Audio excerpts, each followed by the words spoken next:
Hello friends, welcome back once again.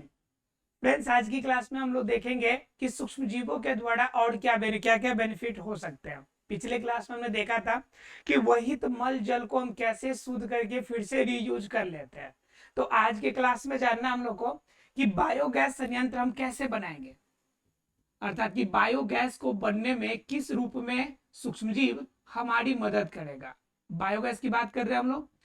तो biogas का मतलब सीधी सी बात है, बायो का मतलब होता है कि जीव, जैव मतलब क्या, जीवों से उपस्थित जो आपको गैस प्राप्त हो, जीवों से जो गैस प्राप्त हो।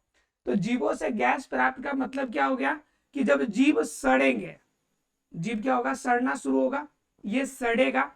सड़ने के बाद सड़ने के लिए इस पे सूक्ष्म जीव काम करेंगे। क्या काम करेंगे?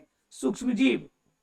अब ये अगर सूक्ष्म जीव अगर काम करना शुरू कर दे सड़ने पर, तो क्या हो जाएगा, ये जैसे जैसे सड़ेगा, मतलब सूक्ष्मजीव काम करेगा, तो सूक्ष्मजीव दो तरह की क्रिया करेगा।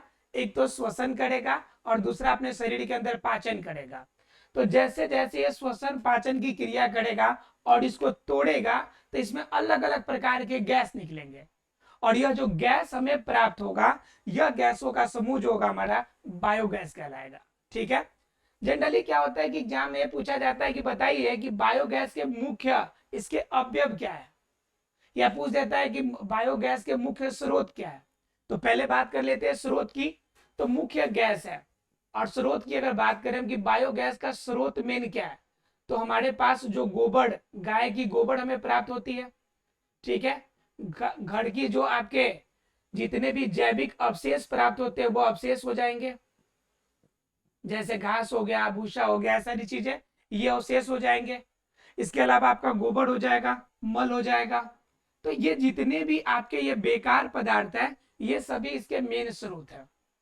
अब क्या है कि ये जब सड़ना शुरू करेंगे, जब बेहतरीन तरीके से सड़ेंगे, तो कंफर्म है कि इनके अंदर से गैस निकलेगा, और गैस निकलेगा तो गंध निकलेगी। ठीक है। यह जो गंध वाला यह जो गैस है, इस गैस के अंदर कौन कौन से गैस मुख्य रूप से पाए जाएंगे, ये बात आती है। तो इसमें अगर देखिएगा आप, तो सबसे ज्यादा आपको मीथेन मिलेगा, अर्थात कि CH4।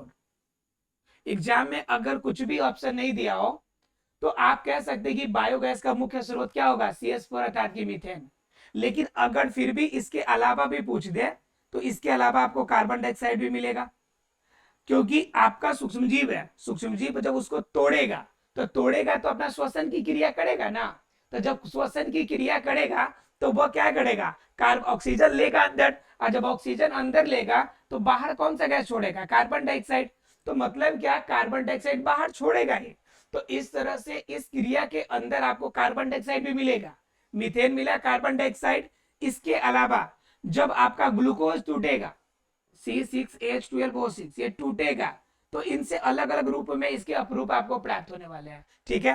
तो कार्बन डाइऑक्साइड अगर मिल गया, तो सोचिए कि और क्या बन सकता है इनमें। तो इसमें और मिल सकता है आपका hydrogen sulphide, H2S। Hydrogen sulphide मतलब क्या, कि इसके साथ और मिलेंगे आपको क्या, हाइड्रोजन सल्फाइड।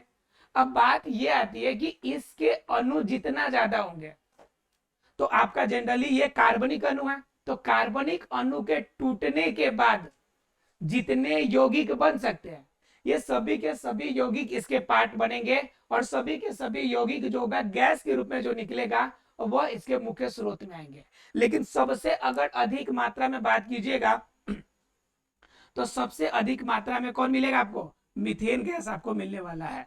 किसमें, बायोगैस में। ठीक है। तो ये पता हो गया कि कहां से मिलेंगे बेकार अवशिष्ट पदार्थ, जितना जैविक स्रोत के रूप में आपको अवशिष्ट बेकार प्राप्त हो। उसके बाद क्या, इनसे आपको कौन कौन सी गैस प्राप्त होगी मुख्य रूप से, तो ये हो गया आपका methane, carbon dioxide, hydrogen sulphide, ऐसे जितने भी गैस है सब इसके स्रोत में हो जाएंगे। बात ये आती है कि अगर हमने गैस ये प्राप्त कर लिया, हमने मान लीजिए कि इसे सराया भी अच्छी तरह से, और सड़ने के बाद हमें गैस की भी प्राप्ति हो गई, तो जरा सोचिए कि इन गैसों का उपयोग हम कर कहां सकते हैं। तो ये गैस है, तो इसका इस्तेमाल हम अलग अलग रूप में कर सकते हैं। अब गैस का रूप में आप क्या क्या इस्तेमाल कर सकते हो, वो देखिए जरा सा, कि बायोगैस से अगर आप चाहे तो लाइट जला सकते हैं, लाइट बल्ब। अब लाइट के रूप में कैसे यूज करेंगे वो देखिए। आप जब छोटे थे, तो देखिए एक छोटा सा प्रयोग बताते हैं जो आप लोगों ने किया होगा। अगर नहीं किए होंगे तो चेक कर सकते हैं। ये आपको बायोगैस वाला क्लियर हो जाएगा। देखिए क्या होता है कि जो पहले बैटरी होता था, जो सूखा सेल जो हम लोग यूज करते थे आपका टॉर्च में, ठीक है, या रेडियो में जो यूज करते थे सूखा सेल, तो उसका क्या करना है हमें कि ये रहा बैटरी आपका,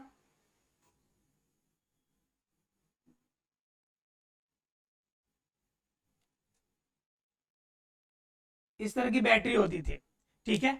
बैटरी के ऊपर आपका एक पतला सा लेयर होता था, बैटरी के ऊपर नीचे आपका जास्ता वाला रहता था और बीच में ये कार्बन वाला रॉड रहता था। ये कार्बन का था, ये जास्ता वाला रॉड अर्थात कि जिंक वाला रॉड था, जिंक वाला आपका पार्ट था। और बाहर से इसको ढकने के लिए या तो आपका कागज वाला होता था, जैसे निप्पो यूज करते थे तो कागज वाला होता था, या एवेरेडी यूज करते थे तो उसमें स्टील का होता था। तो ये कवर अलग अलग रूप में होते थे। तो क्या करना होता था आपको कि इसके कवर को हटा देना है। क्या करना है, इसके कवर को, बाहर वाले कवर को हटा देना है। हटा दीजिएगा तो चारों तरफ से सिर्फ जास्ता के आवरण वाला बच जाएगा। ध्यान से समझिएगा। अब चारों तरफ से सिर्फ क्या बच गया है, ये नीचे से ऊपर तक सिर्फ जास्ता का लेयर बचा है, बीच में कार्बन का ये छड़, और ये सबका सब क्या बचा हुआ है, जिंक वाला, ठीक है। यहाँ पे जो बाहर प्लास्टिक का कवर था, हमने प्लास्टिक का कवर या फिर कागज वाला कवर हमने हटा दिया है। अब पूरा साइड वाला जिंक लेयर बच गया हमारा। और ऊपर कौन सा लेयर बचा हुआ है, ऊपर कार्बन है, ऊपर रड कौन सा है, कार्बन का रड है। अब क्या करना है आपको, आपको क्या करना है कि इसमें आपको एक लाइन जो जोड़ना है, इस वाले पार्ट से, इसके जिंक वाले पार्ट से होल करके एक तार निकालनी है, ठीक है। और एक तार कहां से निकालनी है, एक तार ऊपर से निकलेगा, यहां से कार्बन से दो तार होगा, एक यहां से निकलेगा आपका ये जस्ता वाले पार्ट से। तो जस्ता वाले पार्ट से आपका क्या निकलेगा, जस्ता वाले पार्ट से आपका प्लस वाला, और आपका कार्बन वाले पार्ट से कौन सा निकलेगा, माइनस वाला। देखिए तो क्या होगा इसमें, ये जो जिंक होगा ये पॉजिटिव नहीं निगेटिव के रूप में रहेगा, कार्बन आपका यहाँ पे पॉजिटिव के फॉर्म में रहेगा, ठीक है। अब क्या करना है आपको कि यह एक आपका निकल गया बैटरी। आपको क्या करना है कि जितना ज्यादा आपको पावर चाहिए, जितना बड़ा बल्ब जलाना है आपको, उतना ज्यादा खराब बैटरी का आप सेल लगा सकते हैं। सेल लगाने का मतलब क्या है कि उतना ज्यादा आपको सेल को यानी कि बैटरी को जोड़ सकते हैं। तो मान लीजिए हमको एक ही बैटरी से काम करना है, अगर दो बैटरी को जोड़ना हुआ तो फिर इसके माइनस वाले को अगले माइनस वाले में, फिर ऐसे करके सॉरी प्लस वाले में, फिर अगले वाले को माइनस वाले में, इस तरह से जोड़ के आप बना सकते हैं सेल। तो देखिए तो एक ही है मान लीजिए, तो एक से माइनस निकल रहा है, एक से प्लस निकल रहा है, ठीक है। अब क्या करना है, ये तो बैटरी आपका खराब हो गया, ये बैटरी क्या आपका खराब हो चुका है, तो फिर इनसे बल्ब कैसे जलेगा। बात ये आती है कि बल्ब इनसे कैसे जलेगा। तो देखिए इनके लिए क्या करना पड़ेगा आपको कि आपको एक और बड़ा सा कंटेनर लेना पड़ेगा, इनसे बड़ा यानी बैटरी से थोड़ा सा बड़ा, बैटरी से थोड़ा सा बड़ा कंटेनर लेना पड़ेगा। देखिए ये मेरा कंटेनर है, ठीक है, मान लीजिए ये ग्लास का है, मतलब शीशा का है, ठीक है। आपको क्या करना है इस शीशा वाले में कि इसमें पानी मिलाना है, पानी डालना है, पानी के साथ क्या करना है, इसमें गोबर मिला देना है। पानी के साथ क्या, पानी मिलाना है, पानी के साथ क्या मिलाना है आपको, इसमें गोबर मिलाना है, ठीक है। अगर इच्छा हो तो उसमें नमक डाल लीजिए थोड़ा सा, और नहीं भी डालिएगा तो गोबर से ही काम चल जाएगा, ठीक है। डालिए, ये पानी गोबर और नमक यहाँ पे मिल गया, पूरी तरह मिला दीजिए अच्छे से, ये मिल गया पूरी तरह। अब क्या करना है आपको कि ये जो बैटरी आपने दो तार दोनों तरफ से निकाले हैं, इसको बीच में डाल दीजिए आप,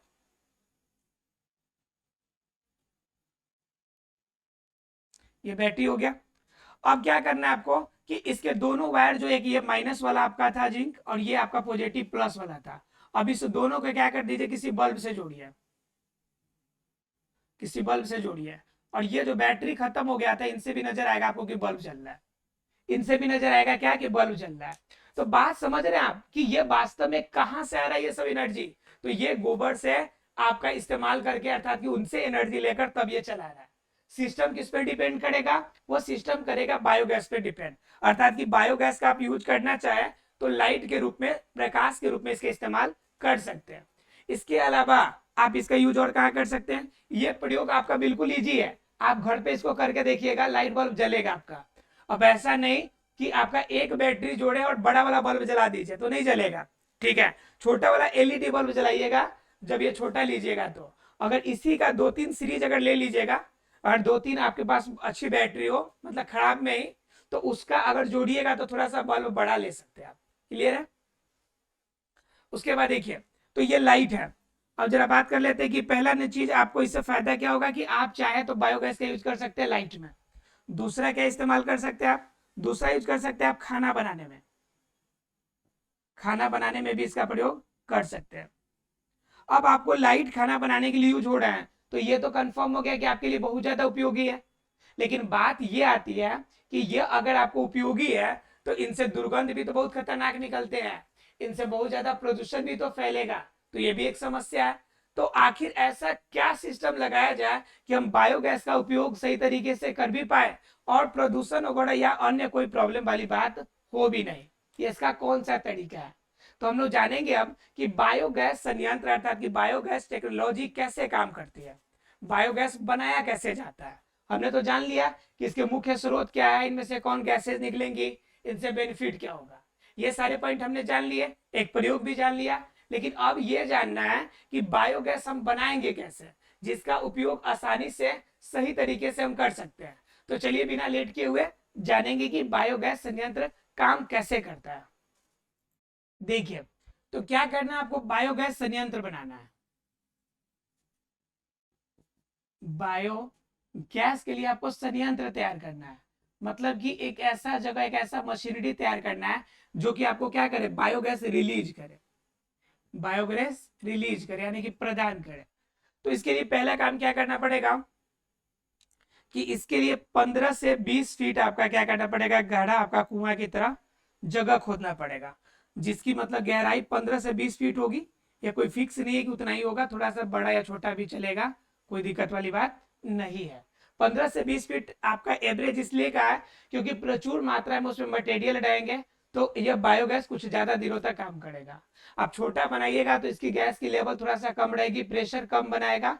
तो अगर आप खाना बनाने में इस्तेमाल कर रहे हैं तो वहां पे जल्दी आपका खत्म होने का चांसेस है, या उतना ज्यादा ताप नहीं मिलेगा जितनी की आपको रिक्वायरमेंट है। तो इसलिए 15 से 20 फीट आपका एक एवरेज है जिसमें आपको प्रॉपर तरीके से अर्थात कि बेहतर आपको स्पीड मतलब कि फ्लुएंसी मिलेगी, ठीक है। तो 15 से 20 फीट बना लिया, उसके बाद इसमें कचरा डालना शुरू करेंगे, कचरा डालेंगे। कचरा के अंदर ध्यान रखना है कि हमें ऐसे चीजें नहीं डालनी है जो आपका क्या कहते हैं अनडिग्रेडेबल हो, मतलब कि जो बायोडिग्रेडेबल नहीं होगा उसे नहीं डालना है। मतलब क्या, जो आसानी से सूक्ष्म जीवों के द्वारा तोड़ा जा सके, सिर्फ उसी चीजों को डालना है। जैसे मान लीजिए कि आपका धान गेहूं या जितने भी आपके अपशिष्ट होते हैं, प्राप्त होते हैं पेड़ पौधों से, उसे आप डाल सकते हैं। जो गाय के गोबर या मल या जो भी प्राप्त होता है आपको, वो अपशिष्ट पदार्थ डाल सकते हैं, कोई दिक्कत वाली बात नहीं है। इसके अलावा क्या डाल सकते हैं कि पौधे के अगर मतलब सूखे पत्ते वगैरह हो तो उससे भी आप डाल सकते हैं, कोई दिक्कत नहीं है।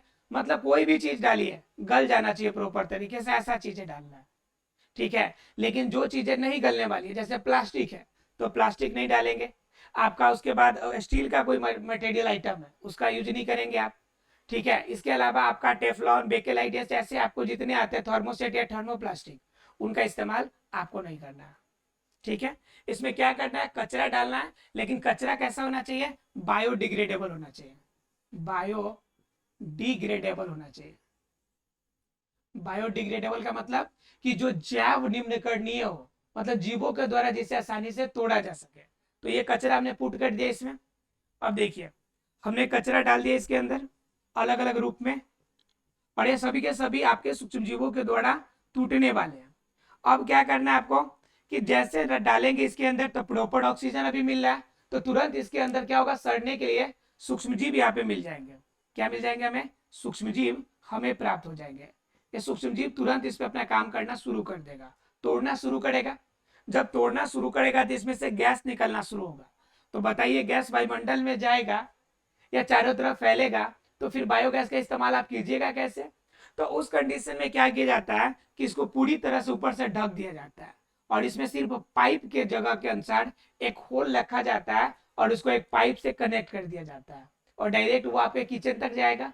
अब क्या होगा कि जो गैस बनेगा वह गैस चारों तरफ कहीं बिखरेगा नहीं, उसी पाइप के सारे डायरेक्ट आपके किचन में जाएगा। अब वहां पे आप अपने आवश्यकता अनुसार इस्तेमाल कर सकते हैं। इसका इस्तेमाल लाइटिंग करने में करना हो तो फिर उसी के अनुसार से इस गैस का इस्तेमाल कर सकते हैं। मतलब क्या, यह अलग अलग रूप में इस्तेमाल कर सकता है। इसका बेनिफिट और क्या हो जाता है कि जो बेकार पदार्थ, जो अपशिष्ट पदार्थ हम लोग इधर उधर फेंकते हैं, इस अपशिष्ट पदार्थ से आपको फायदा हो जाता है, पहला नंबर। दूसरा नंबर क्या, कम खर्च में ज्यादा फायदा, कम खर्च में ज्यादा फायदा, ज्यादा फायदा। उसके बाद क्या, इनसे नुकसान न के बराबर, नुकसान न के बराबर, नुकसान नहीं होगा। आसानी से किया जा सकता है, इसके लिए ज्यादा कोई टफ कोई आपका सिस्टम नहीं लगाना है, आसानी से किया जा सकता है। इसके लिए सबसे बड़ी बात है कि कोई मशीनरी की आवश्यकता नहीं पड़ती, ज्यादा कोई मशीनरी की आवश्यकता नहीं पड़ती। और जब मशीनरी नहीं होगा तो कंफर्म है कि आपका वायुमंडल इनसे कोई प्रभावित नहीं होगा, कोई मशीन नहीं चाहिए। तो ये सभी ऐसे फायदे हैं जिन फायदे की वजह से बायोगैस संयंत्र का इस्तेमाल ज्यादा किया जाता है, और गवर्नमेंट भी इसको क्या करती है, इसको आगे बढ़ाने के लिए प्रोत्साहित करती है। दरअसल क्यों, क्योंकि ये हमारे लिए अलग अलग रूप में फायदेमंद है। क्लियर है आप लोगों को बायोगैस संयंत्र? तो बायोगैस संयंत्र के द्वारा भी सूक्ष्मजीव हमारी मदद करेंगे। तो हमने बायोगैस जान लिया, अब जानते हैं कि और हमारा सूक्ष्मजीव हमें कहाँ मदद करेगा। ठीक है, तो देखिए सूक्ष्मजीव और करने की बात कीजिएगा तो जैव नियंत्रण में भी हमारी मदद करता है। तो जैव नियंत्रण की बात कहाँ मदद करता है, जरा देखिए उसे आप। देखिए जैव नियंत्रण में कैसे मदद करता है वो देखिए, जैव नियंत्रण इसमें मदद करेगा। अब जैव नियंत्रण मतलब सीधा संभव है कि जीवों को नियंत्रित करने में मदद करेगा, जीवों को नियंत्रण करने में मदद करेगा। अब जीवों का मतलब क्या, जैसे मान लीजिए आपने फसल लगाया, क्या लगा लिया आपने, फसल। फसल जब लगा लिया आप तो इसमें बहुत सारे पीरक लगते हैं, अलग अलग प्रकार के खरपतवार उग जाते हैं, अलग अलग तरह के आपको परेशान करने वाले आपके कीट लग जाते हैं।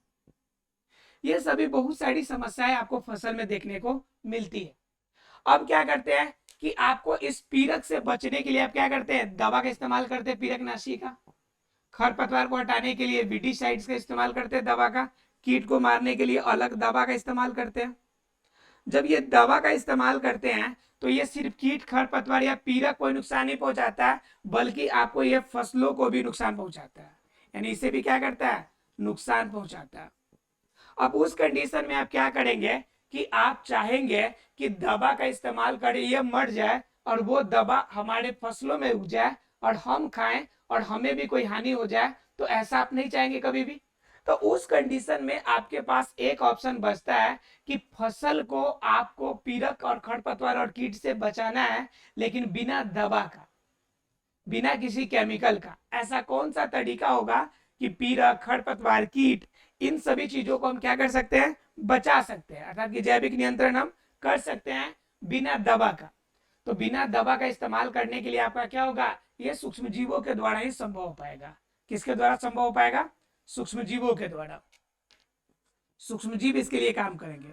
अब सोच रहे होंगे आपकी सूक्ष्म जीव ये खरपतवार को कैसे नुकसान पहुंचाएंगे, और हम सूक्ष्म जीव को ये कैसे पता चलेगा कि ये मेरा फसल है और ये हमारा खरपतवार है, ठीक है, ये हमारा पीरक है, ये हमारा कीट है, इसको नुकसान पहुंचाना है। तो दरअसल क्या होता है कि चुनिंदे सूक्ष्म जीव भी प्रयोगशाला में पाले जाते हैं। जैसे मान लीजिए कि कभी कभी क्या हो जाता है कि आपका बड़ा बड़ा टैंकर जो होता है, तेल जो होता है पेट्रोलियम का, वो आता है आपका दूसरे दूसरे कंट्री से। तो दूसरे कंट्री से जब आता है तो उस कंडीशन में प्रॉब्लम क्या हो जाता है आपको कि दूसरे कंट्री से आने के लिए तो आ जाएगा, लेकिन वह आपका लाने का स्रोत एरोप्लेन ना होके बल्कि जहाज होता है।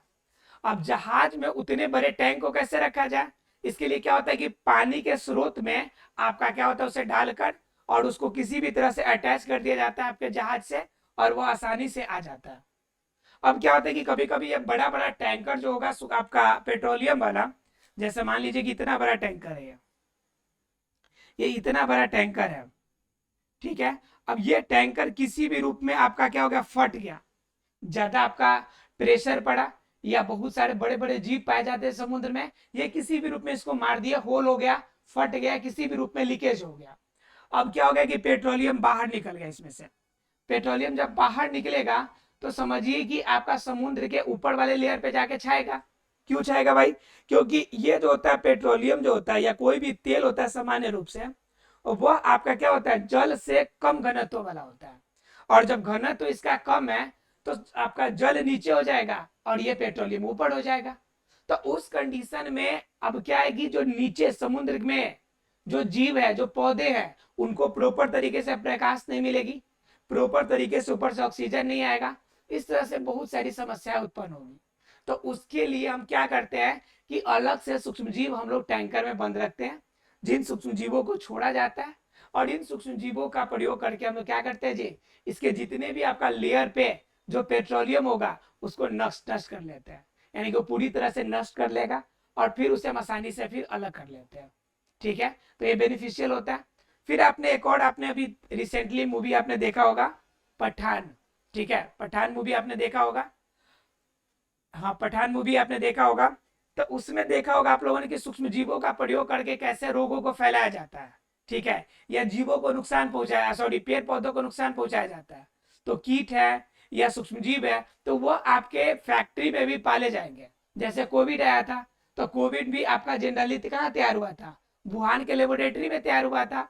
तो उस तरह से सूक्ष्म जीव कुछ होते हैं जो खास तौर से पीड़क, खरपतवार और कीट को मारने के रूप में इस्तेमाल कर लिए जाएंगे।